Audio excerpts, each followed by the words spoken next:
जय जगन्नाथ समस्त को। तो आज आउ एक नुआ रेसिपी सहित मुझे आपण को स्वागत करुच्ची मो चैनल लाइव बाय शुभ को। तो सांग मैंने आज रेसिपी मु करुच्ची सुक्त।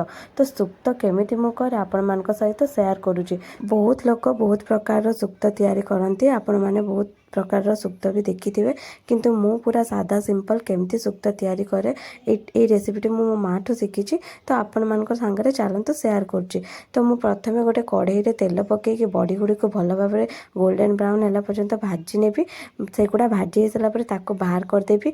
से तेल रे कलरा पकईकि से लुण हलदी देकी तार जस्ट टिके पिता कटिଯିव से पर्यंत मु भाजी नेबी। से गुड़ा भाजी बाहर कर सारापर आलू गुड़ी को जो काटी आलू गुड़ी को भी पकईकि से भी लुण हलदी पकईकि ताको भाजी नेबी। से जमती टिके सिझे आसब ताको बाहर करदेवा।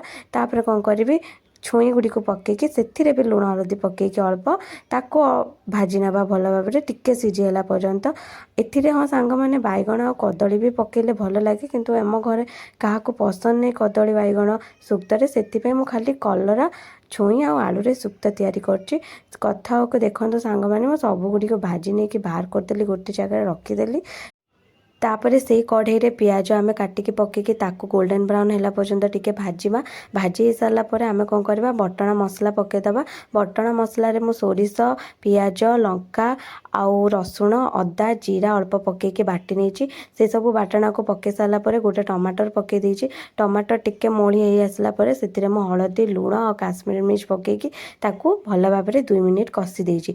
जेहेतु सोरिष मसला ताको बेसी कषिबा दरकार नहीं, ताको 2 मिनिट भल भाव कषि कुषा सारा पर से छुई आलू आउ कलरा जो भाजी थे ताको पकेकी आमे ताको पुणी 2 मिनिट कषिबा सब मिसेकी।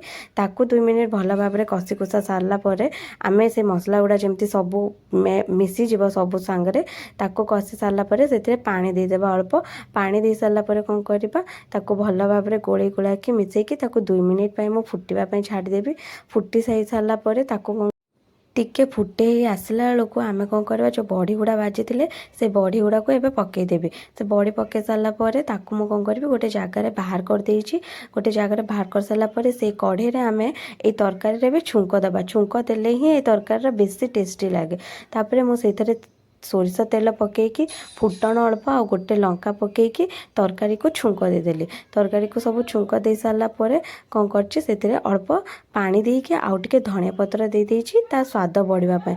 तो रेडी हो गला हमर सुक्त। तो आपण मानको केमती लागला मो सादा सिंपल सुक्त निश्चय कमेंट रे जणेबे। रहुछि जय जगन्नाथ। हाँ वीडियोटी भल लागिथिले लाइक शेयर सब्सक्राइब निश्चय कर देबे।